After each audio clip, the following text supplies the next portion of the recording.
ឥឡូវចូលមេរៀនទី18រៀនភាសាកូរ៉េដោយខ្លួនឯងបើអានទៅមិនត្រូវនឹងអក្ខរាវិរុទ្ធនៃភាសាកូរ៉េសូមមេត្តាខន្តីអភ័យទោសទុកជាមុនហើយឈប់សាណប់ឈប់សាណប់តែថាកសិដ្ឋានឈប់សាណប់ហ្នឹងតែផ្នែកចិញ្ចឹមសត្វផ្នែកចិញ្ចឹមសត្វឈប់សាណប់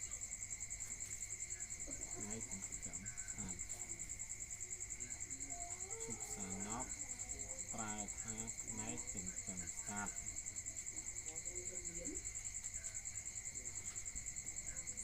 ផ្នែកចិញ្ចឹមសត្វធ្វើជាជ្រូក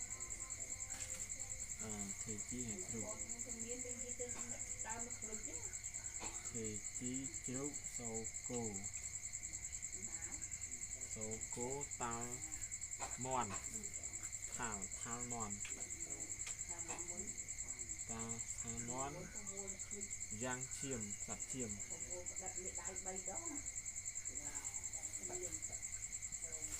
ហើយអូរីសត្វទាសត្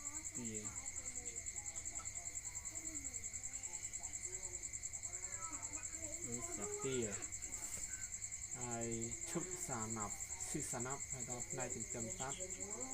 ទេជីសត្វជ្រូកសូកូថាល់មន់យ៉ាងឈាមអូរីសត្វទាបាទបើអានទៅសំសូមមេត្តាខន្តីអភ័យទោសបាទសូមអរគុណច្រើន